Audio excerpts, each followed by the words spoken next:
Olá, estamos aqui de volta com mais um de nossos estudos e hoje no estudo de número 44, a família e a superproteção, aprendendo com o Pai Celestial. E eu já quero começar lendo aqui com você o Salmo de número 103, verso 1 até o verso 18, que é o Salmo introdutório da nossa classe. Bendiga a nossa alma, bendiga minha alma, o Senhor e tudo que há em mim, bendiga o seu santo nome. Bendiga minha alma ao Senhor e não se esqueça de nenhum só de seus benefícios. Ele é quem perdoa todas as suas iniquidades, quem cura todas as suas enfermidades, quem da cova redime a sua vida e coroa você de graça e misericórdia. É Ele quem enche de bens a sua vida, de modo que a sua mocidade se renova como a da águia. O Senhor faz justiça e julga todos os oprimidos. Manifestou os seus caminhos a Moisés e os seus feitos aos filhos de Israel. O Senhor é compassivo e bondoso, tardio em irar-se e rico em bondade. Não repreende perpetuamente, nem conserva para sempre a sua ira. Não nos trata segundo os nossos pecados, nem nos retribui conforme as nossas iniquidades. Pois quanto o céu se eleva acima da terra, assim é grande a sua misericórdia para com os que o temem. Quanto o Oriente está longe do Ocidente, assim ele afasta de nós as nossas transgressões. Como um pai se compadece de seus filhos, assim o Senhor se compadece dos que o temem, pois ele conhece a nossa estrutura e sabe que somos pó. Quanto ao ser humano, os seus dias são como a relva, como a flor do campo. Assim ele floresce, mas soprando nela o vento, desaparece e não conhecerá daí em diante o seu lugar. Mas a misericórdia do Senhor é de eternidade a eternidade sobre os que o temem, e a sua justiça sobre os filhos dos filhos, para com os que guardam a sua aliança e para com os que se lembram dos seus preceitos e os cumprem. Gente, proteger e cuidar dos filhos é uma tarefa essencial, fundamental. Ela é necessária. E a Bíblia, em 1 Coríntios capítulo 13, fala de algumas virtudes lá que são, assim, essenciais também nos relacionamentos, como, por exemplo, o amor, né? Que é uma definição maravilhosa de Deus e um dever nosso também para com o próximo, especialmente, né, para com os de casa, os nossos filhos, né? Então, eu coloquei lá que o amor é doador, ele cuida, ele protege, ele nutre, né?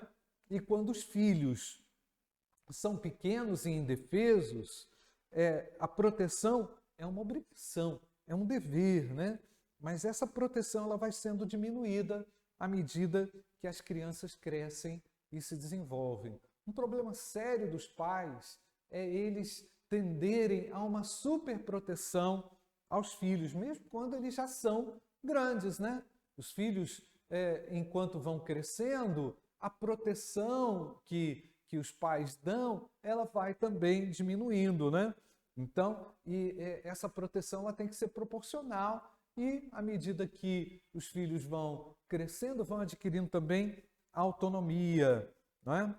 A fim de que os filhos também, eu coloquei aqui na lição, eles tenham aquela tão desejada e tão necessária independência, não é? E aqui eu já faço uma aplicação. A interdependência familiar é conquistada, é uma conquista diária, né? Que protege sem sufocar. Será que você consegue ser um pai assim, que protege de forma adequada, de forma equilibrada os seus filhos? Vamos avançar. Pais são como treinadores, né? Os pais são treinadores. Eu estou usando aqui essa analogia porque julgo ela bem apropriada como técnicos de futebol, né? O técnico está ao tempo todo dando orientações, dando dicas. Por vezes os técnicos são mais ríspidos, né? Mais duros com os jogadores, né? Mas o que o técnico faz? O técnico ele assiste o jogador, né? Ele não vai ficar entrando em campo para ajudar o jogador a fazer uma jogada, né? A Bíblia ensina que os filhos são como flechas, está aí no Salmo 127, versículo 4. Ou seja, eles devem ser direcionados. Olha o texto aí, ó.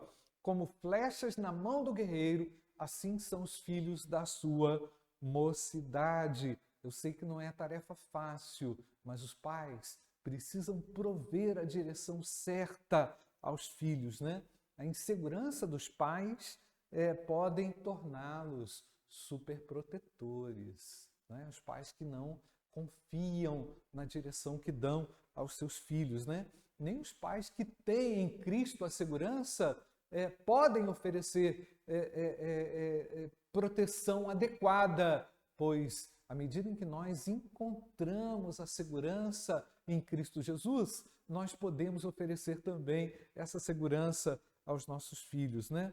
Um questionamento aqui importante eu coloquei na lição, não é? Até onde vai a preocupação saudável e onde começa a preocupação excessiva, não é? Então, os pais que estão seguros em Deus podem ter a segurança de oferecer elementos seguros e eternos aos seus filhos, né? Olha o que nos diz o texto de Efésios, capítulo 6, versículo 4. E vocês, pais, não provoquem os seus filhos à ira, mas tratem de criá-los na disciplina e na admoestação do Senhor, né? Quer dizer que eles devem dar instruções claras, conduzindo-os à responsabilidade, à maturidade, à autonomia, né? E eu coloquei aqui um exemplo de Laura Steinberg, no seu livro 10 Princípios Básicos para Educar os Seus Filhos. Ele afirma lá o seguinte: se os pais não derem aos filhos autonomia, eles terão grandes dificuldades quando precisarem agir por conta própria, né? Se você não lhes conceder suficiente independência, eles provavelmente se tornarão pessoas ansiosas, medrosas, indecisas e muito dependentes, né? Afirma também o autor: equilíbrio entre concessão de independência e limites é dinâmico e não é fácil ser alcançado. Esse é um desafio para todos os pais, todos os pais. E aqui eu já faço uma aplicação para a vida, né?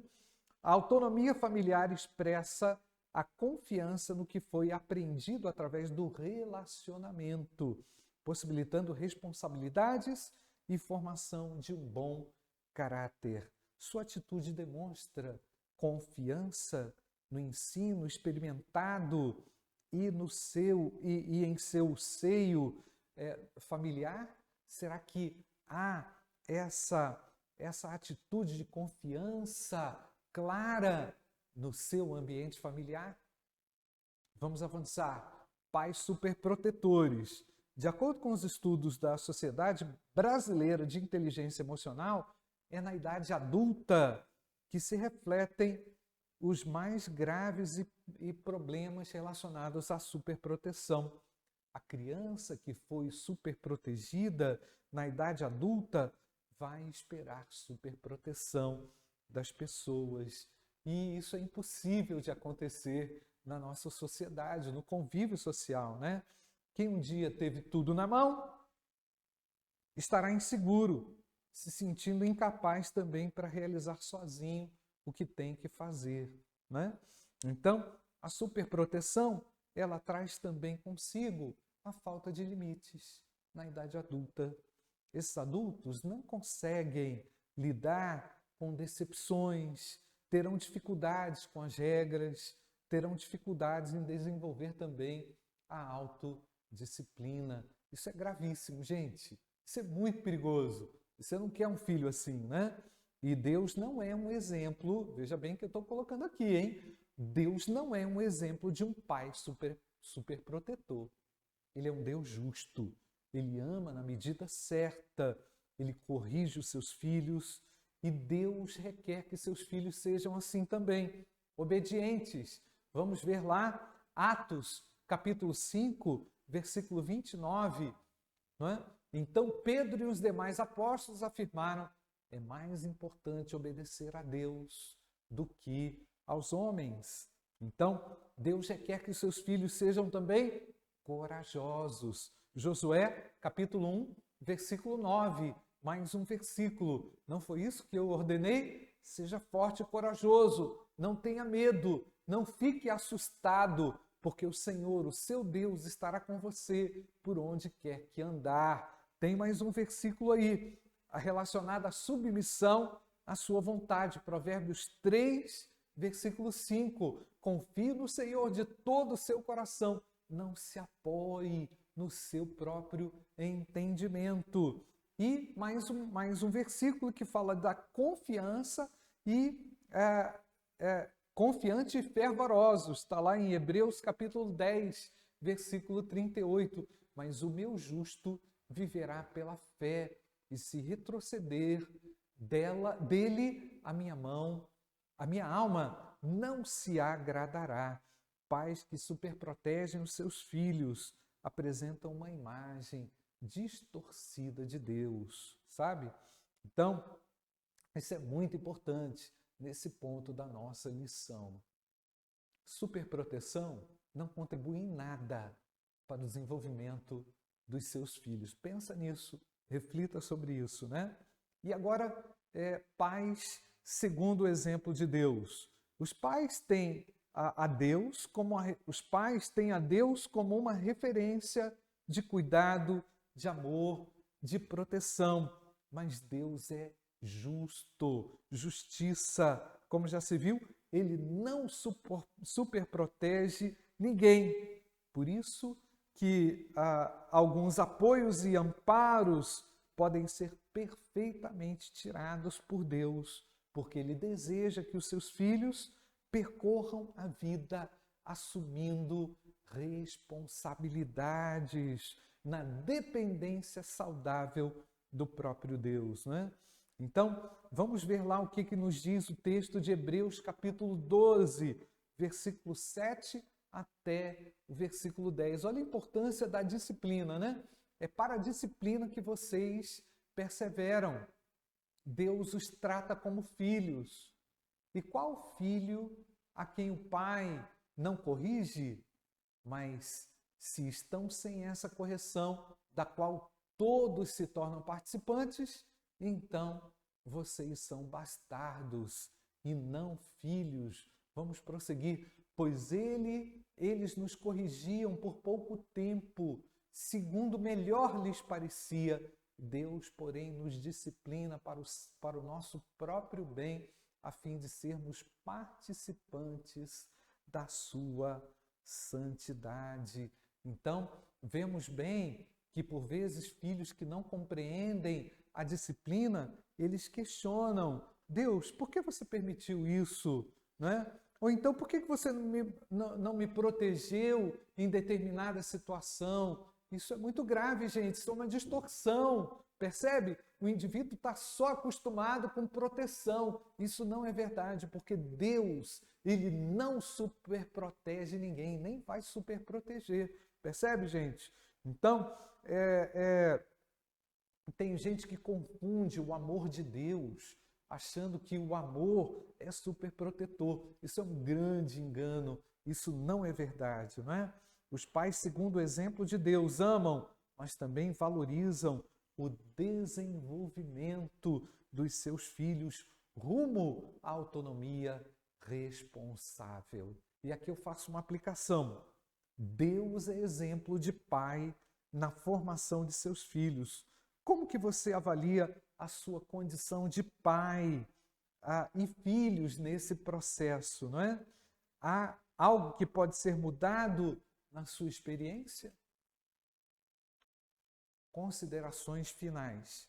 A superproteção, coloquei aqui na conclusão, ultrapassa a fronteira de cuidar e tomar decisão. A superproteção é querer tomar decisão pelo outro, é resolver o problema pelo outro, é não dar a chance do indivíduo pensar, julgar por si mesmo, não é? Pais e filhos devem saber criar e formar uma dinâmica intensa, equilibrada e bíblica no processo de formação dos filhos, né? Então, gente, é importante refletir sobre esse ponto, porque não tem jeito, a superproteção é extremamente perigosa para filhos e é frustrante também para os pais. Que Deus abençoe a sua vida.